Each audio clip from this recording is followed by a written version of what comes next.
Shrimati Nirmala Sitharaman ji. So thank you, sir.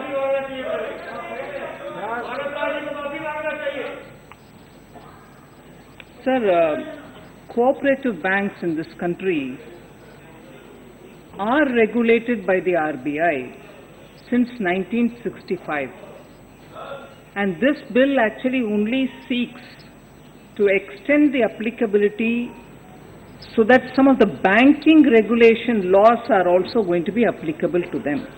Why was this necessitated, sir? Because cooperatives, first of all, the state cooperative laws are not being proposed to be amended, not at all being touched. The state cooperative laws, if only Professor Saugata Roy can listen rather than get distracted by other factors, state cooperative laws are not being proposed at all in this amendment, if that is clear to him. So the other thing is, in this amendment, what we are trying to do is only to look at those cooperatives which are using the word bank and therefore are receiving deposits and dealing with deposits, and to that extent, the legislative competence of this House is absolutely well established under entry number 45 of the Union List. Regulation of banking also comes under the entry number 43 of the Union List. Further, as per clause 2 of this bill, it would apply only to those cooperative societies which use the words bank, banker or banking. So this is not anything to do with all cooperative activities of a cooperative institution.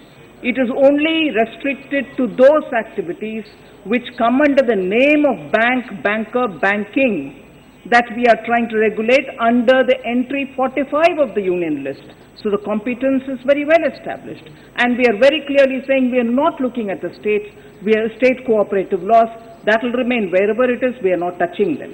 So that is one thing, sir. The second is, there is a legal challenge in some court, so this House cannot deal with it.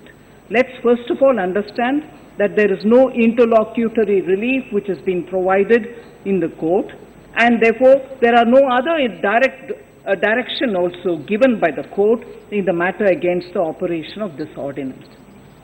So that's the second point which Honorable Member Shashi Tharoor raises, that it is in the court and several times you have referred to matters being sub judice.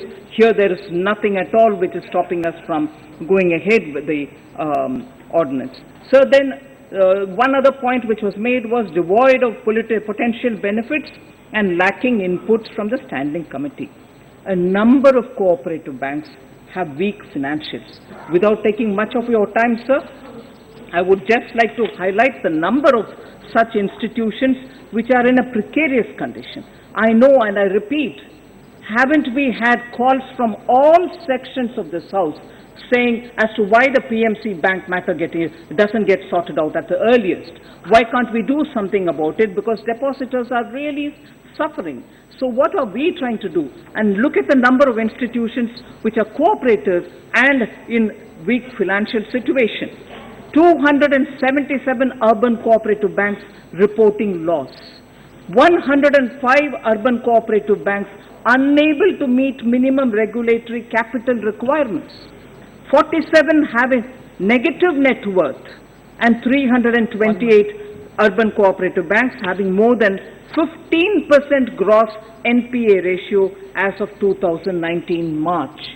So we need to have depositors protected, and this protection, this bill aims at protecting the depositors about whom all of us individually are concerned, and we represent saying please sort out their matters at the earliest. This is what we've come here with for. A number of cooperative banks are weak, I've established that, and to protect depositors and public interest, early legislation is required. I seek your assistance, Honorable Speaker, sir.